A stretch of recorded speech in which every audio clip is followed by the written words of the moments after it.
आध्यात्मिक शरीर प्राप्त होगा जो परमेश्वर की संगति के लिए उपयुक्त है। भगवान आगे भी कहते हैं, अभ्यास योग युक्तेन चेतसा नान्यागामिना परमं पुरुषम दिव्यम याति पार्थानुचिंतयन्। हे अर्जुन, जो व्यक्ति पथ पर विचलित हुए बिना अपने मन को निरंतर मेरा स्मरण करने में व्यस्त रखता है और भगवान के रूप में मेरा ध्यान करता है, वह मुझको अवश्य प्राप्त होता है। यह कोई कठिन पद्धति नहीं है, लेकिन इसे किसी अनुभवी व्यक्ति से सीखना चाहिए। तद्विदा विज्ञानार्थम स गुरुमेवाभीष्टेत। मनुष्य को चाहिए कि जो पहले से अभ्यास कर रहा हो उसके पास जाए। मन सदैव इधर उधर भटकता रहता है, किंतु मनुष्य को चाहिए कि मन को भगवान श्री कृष्ण के स्वरूप पर या उनके नामाचरण पर केंद्रित करने का अभ्यास करे। मन स्वभावतः चंचल है, इधर उधर जाता रहता है, लेकिन यह कृष्ण की ध्वनि पर स्थिर हो सकता है। इस प्रकार मनुष्य को परमं पुरुषम अर्थात दिव्य लोक में भगवान का चिंतन करना चाहिए और उनको प्राप्त करना चाहिए। चरम अनुभूति या चरम उपलब्धि के साधन भगवत गीता में बताए गए हैं और इस ज्ञान के द्वार सबके लिए खुले हैं। किसी के लिए रोक टोक नहीं है।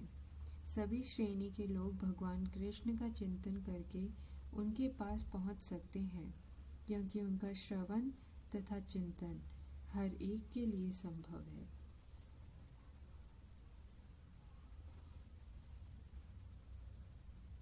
भगवान आगे भी कहते हैं, माम ही पार्थ व्यापिष्यते ये अपि स्युः पापिनो ये योनिः। स्त्रियो वैश्यास्तथा शूद्रास्ते अपि यान्ति परां गतिं। किं पुनर्ब्राह्मणाः पुण्या भक्ता राजर्षयस्ता। अनित्यं सुखमं लोकमिमं प्राप्य वजस्वं मामम्। इस तरह भगवान कहते हैं कि वैश्य, पतिता स्त्री या श्रमिक अथवा अधम योनि को प्राप्त मनुष्य भी परम को पा सकता है। उसे अत्यधिक विकसित बुद्धि की आवश्यकता नहीं पड़ती।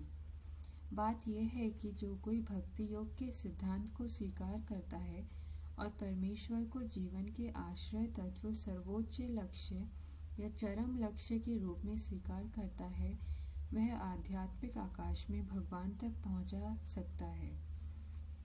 यदि कोई भगवत गीता में बताए गए सिद्धांतों को ग्रहण करता है तो वह अपना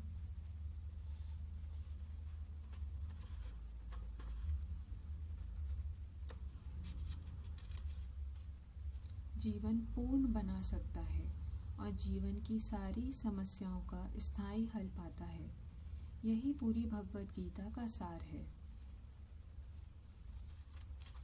मैं एक बार पुनः आपसे दोहराती हूँ, यदि कोई भगवत गीता में बताए गए सिद्धांतों को ग्रहण करता है तो वह अपना पूरा जीवन पूर्ण बना सकता है और जीवन की सारी समस्याओं का स्थायी हल पाता है।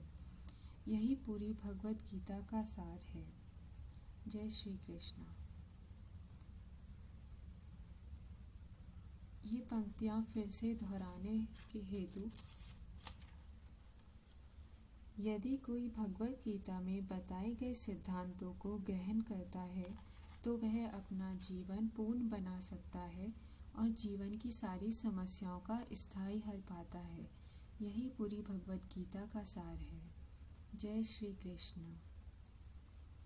सारांश यह है कि भगवत गीता दिव्य साहित्य